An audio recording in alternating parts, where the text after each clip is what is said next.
வங்கதேசத்தில் மாணவர்கள் போராட்டம் கலவரமாக மாறியதில் 39 பேர் உயிரிழந்துள்ளனர்.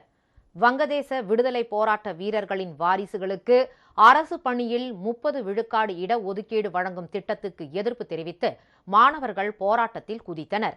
இந்த போராட்டத்திற்கு அந்நாட்டு எதிர்க்கட்சிகளும் ஆதரவு தெரிவித்துள்ளன. இந்நிலையில் மாணவர்கள் மீது காவல்துறையினர் கண்ணீர் புகை குண்டு வீச்சு மற்றும் தடியடி நடத்தி வருவதால் போராட்டம் வன்முறையாக மாறியுள்ளது.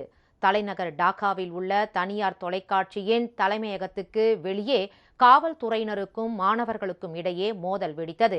இதில் தொலைக்காட்சி நிறுவன வரவேற்பு அறையும் ஊர்தி நிறுத்துமிடமும் தீ வைத்து எரிக்கப்பட்டது.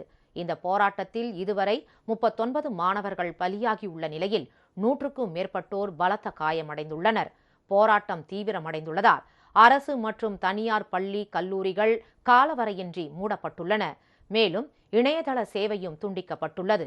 வங்கதேசத்தில் உள்ள இந்தியர்கள் பாதுகாப்பான இடங்களில் இருக்குமாறும் தேவையற்ற பயணங்களை தவிர்க்குமாறும் இந்திய தூதரகம் அறிவுறுத்தியுள்ளது.